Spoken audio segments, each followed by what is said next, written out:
আসসালামু আলাইকুম। সংবাদে আপনাদের সবাইকে স্বাগত জানাচ্ছি। আমি ফিরোজ তোহা। শুরুতেই আরবে কেবলস সংবাদ শিরোনাম।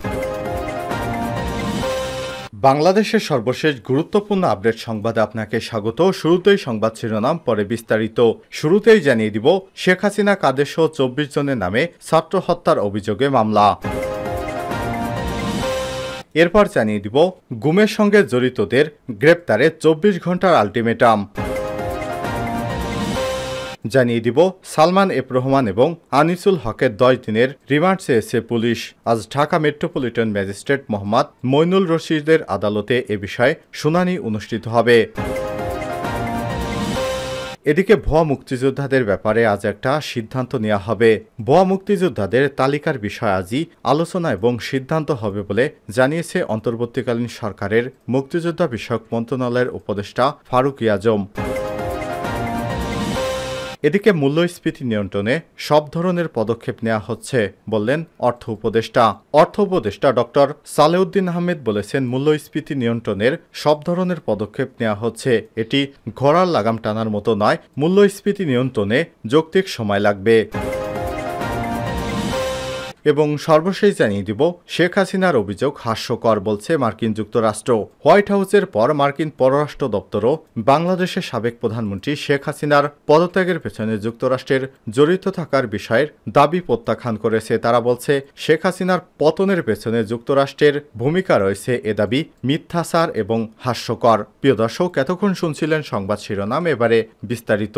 তবে তার আগে বন্ধুরা, অনুরোধ থাকবে সংবাদটিতে একটি লাইক দিন। আর বন্ধুরা, এই চ্যানেলে আপনি নতুন হয়ে থাকলে সংবাদটি দেখতে দেখতে চ্যানেলটি সাবস্ক্রাইব করে রাখুন। কমেন্ট করে আপনার মূল্যবান মতামত জানিয়ে দিন বন্ধুরা, এই সংবাদটি আপনি বিশ্বের কোন দেশ থেকে বা বাংলাদেশের কোন জেলা থেকে দেখছেন এবং শুনছেন।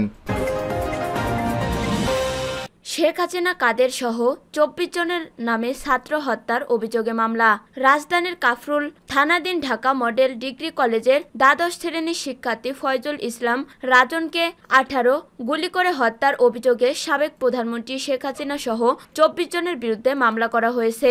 এ নিয়ে দুদিনে শেখ হাসিনার বিরুদ্ধে 3টি মামলা দায়ের হলো। বুধবার ঢাকা মেট্রোপলিটন ম্যাজিস্ট্রেট মোহাম্মদ হুমায়ুন কবিরের আদালতে এই মামলা করেন নিহতের রাজনের ভাই রাজীব 32।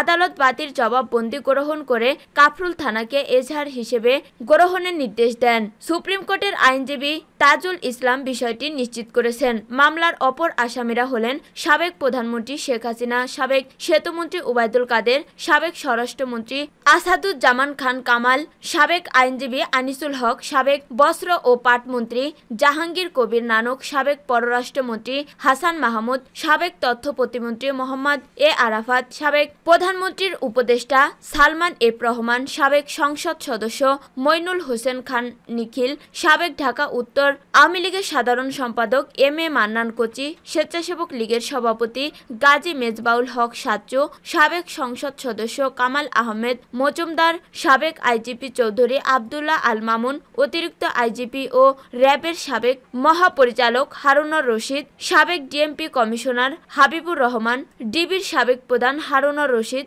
সাবেক যুগ্ম কমিশনার বিপ্লব কুমার সরকার, স্থানীয় আওয়ামী লীগ ওয়ার্ড সভাপতি মোফাজ্জেল হোসেন, উত্তর সিটি কর্পোরেশনের কাউন্সিল জামাল মোস্তফা, ছাত্রলীগের সভাপতি সাদ্দাম হোসেন, সাধারণ সম্পাদক ওয়ালি আসিফ ইনান, ঢাকা মহানগর উত্তর ছাত্রলীগের নেতা সালাম উল্লাহ সাগর, ঢাকা মহানগর উত্তর ছাত্রলীগের সদস্য দীপঙ্কর বাসার দীপ্ত ছাড়াও আওয়ামী লীগের আরও 500 থেকে 600 জন নেতাকর্মীকে অজ্ঞাতনামা আসামি করা হয়েছে। গুমের সঙ্গে জড়িতদের গ্রেপ্তারে 24 ঘন্টার আলটিমেটাম। গুমের সঙ্গে জড়িত কর্মকর্তাদের গ্রেপ্তারে সরকারকে 24 ঘন্টার আলটিমেটাম দিয়েছে মায়ের ডাক। বুধবার জাতীয় প্রেস ক্লাবে আয়োজিত মানববন্ধন থেকে এই আলটিমেটাম দেন সংগঠনটির অন্যতম সমন্বয়ক সানজিদা ইসলাম তুলি। তিনি বলেন, আমরা জিয়াউল হাসান ও তারেক সিদ্দিকের মতো কর্মকর্তাদের গ্রেপ্তারের দাবি জানাই। যারা গুমের সঙ্গে জড়িত ছিল, আমরা সরকারকে 24 ঘন্টার আলটিমেটাম দিচ্ছি। একই সঙ্গে এই সময়ের মধ্যে নিখোঁজ ব্যক্তিদের তথ্য প্রকাশ করার দাবিও জানান তিনি। এর আগে মঙ্গলবার রাতে অন্তর্বর্তীকালীন সরকার উপদেষ্টা ডক্টর মোহাম্মদ ইউনূসের সঙ্গে বৈঠক করেছেন গুমের শিকার ব্যক্তিদের পরিবার ও আত্মীয় স্বজনদের সংগঠন মায়ের ডাক। রাষ্ট্রীয় অতিথি ভবন যমুনায় বৈঠক শেষে নতুন সরকারের কাছে 3 দাবি জানিয়েছে সংগঠনটির সমন্বয়ক সানজিদা ইসলাম তুলি। গত কয়েক বছর ধরে গুমের শিকার ব্যক্তিদের সন্ধান চেয়ে রাজপথে কর্মসূচি পালন করে আসছে মায়ের ডাক। তবে তাদের অভিযোগ নিয়ে খুব বেশি বিচলিত হতে দেখা যায়নি বিগত সরকারকে। এমনকি বিভিন্ন সময় আওয়ামী লীগ সরকারের মন্ত্রীরা বলেছে নিখোঁজ ব্যক্তিরা স্বেচ্ছায় লুকিয়ে আছে। বলা যায় গত 10 বছরে এই প্রথম রাষ্ট্রের সর্বোচ্চ স্তরে বৈঠক করতে পেরেছে মায়ের ডাক।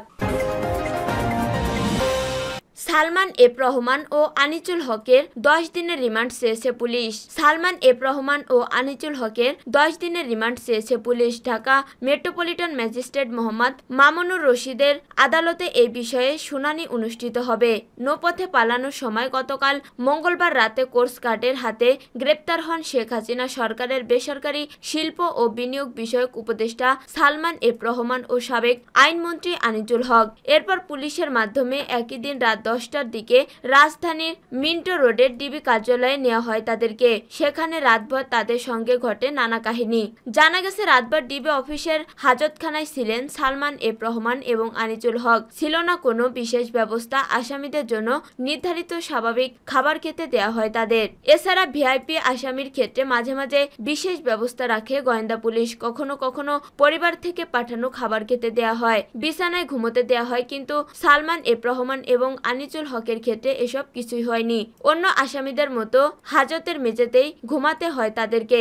এদিকে হেভিওয়েট আসামি গ্রেপ্তারের পর মঙ্গলবার রাতে ডিবি অফিসের মধ্যে ছিল রুদ্ধশ্বাস অবস্থা। আসামিকে কখন কোথা আনা হচ্ছে, কি করা হচ্ছে অধিকাংশ কর্মকর্তাই তা জানতে পারেনি। হাতগোনা 2-1 কর্মকর্তা মামলা ও আইনি প্রক্রিয়া দেখভাল করেছে। ডিবির কর্মকর্তা জানিয়েছে মঙ্গলবার রাতে ডিএমপি কমিশনার সহ 2-1 কর্মকর্তা ডিবি অফিসে আসেন। তবে প্রথাগত কোনো জিজ্ঞাসাবাদ হয়নি। দুপুরে আদালতে নিয়ে তাদের রিমান্ড চাওয়া হবে। ভুয়া মুক্তিযোদ্ধাদের ব্যাপারে আজ একটা সিদ্ধান্তে যাব। ভুয়া মুক্তিযোদ্ধাদের তালিকার বিষয়ে আজই আলোচনা ও সিদ্ধান্ত হবে বলে জানিয়েছেন অন্তর্বর্তীকালীন সরকারের মুক্তিযুদ্ধ বিষয়ক মন্ত্রণালয়ের উপদেষ্টা ফারুকী আজম। বুধবার সকালে সাভারে জাতীয় স্মৃতিসৌধ মহান মুক্তিযুদ্ধের বীর শহীদদের প্রতি শ্রদ্ধা নিবেদন শেষে সাংবাদিকদের প্রশ্নের জবাবে তিনি একথা বলেন। তিনি বলেন, আজই মন্ত্রণালয়ের সবার সঙ্গে বসে আমরা এই বিষয়ে একটা সিদ্ধান্তে যাব। তিনি আরো বলেন, কোটা সংস্কার আন্দোলনে সংগ্রাম করতে গিয়ে মুক্তিযুদ্ধের বিষয় প্রধান হয়ে আসছে।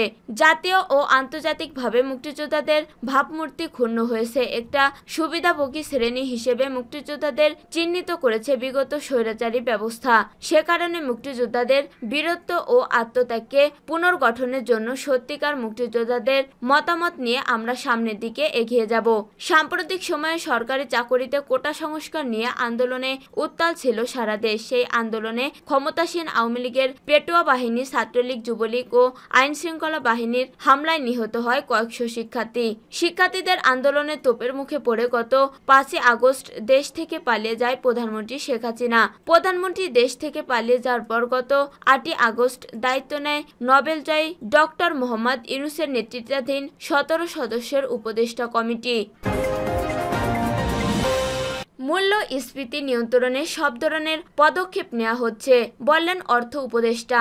অর্থ উপদেষ্টা ডক্টর সালাহ উদ্দিন আহমেদ বলেছেন, মূল্যস্ফীতি নিয়ন্ত্রণে সব ধরনের পদক্ষেপ নেওয়া হচ্ছে। এটি ঘোড়ার লাগাম টানার মতো নয়। মূল্যস্ফীতি নিয়ন্ত্রণ যৌক্তিক সময় লাগবে। বুধবার অর্থ মন্ত্রণালয়ের মূল্যস্ফীতি সংক্রান্ত বৈঠক শেষে তিনি একথা জানান। অর্থ উপদেষ্টা বলেন, মূল্যস্ফীতি নিয়ন্ত্রণে উৎপাদন বাড়ানো হবে। মূল্যস্ফীতি নিয়ন্ত্রণে একটি প্রক্রিয়ার মাধ্যমে নিয়ন্ত্রণ করা হবে। এই বৈঠক শেষে বাংলাদেশ ব্যাংকের গভর্নর আহসান এইচ মনসুর বলেন, আগামী 4 থেকে 5 মাসের মধ্যে মূল্যস্ফীতি নিয়ন্ত্রণে আসবে। মূল্যস্ফীতি নিয়ন্ত্রণে স্বস্তিদায়ক রিজার্ভ রেখে বাকিটা নিয়ে আমদানিতে ব্যয় করা হবে। আমদানি পণ্যের ঘাটতি আছে, যতটুকু করা সম্ভব আমদানি করা হবে। ব্যাংক একীভূত প্রসঙ্গে গভর্নর বলেন, এটি দেখে শুনে ব্যবস্থা নেওয়া হবে।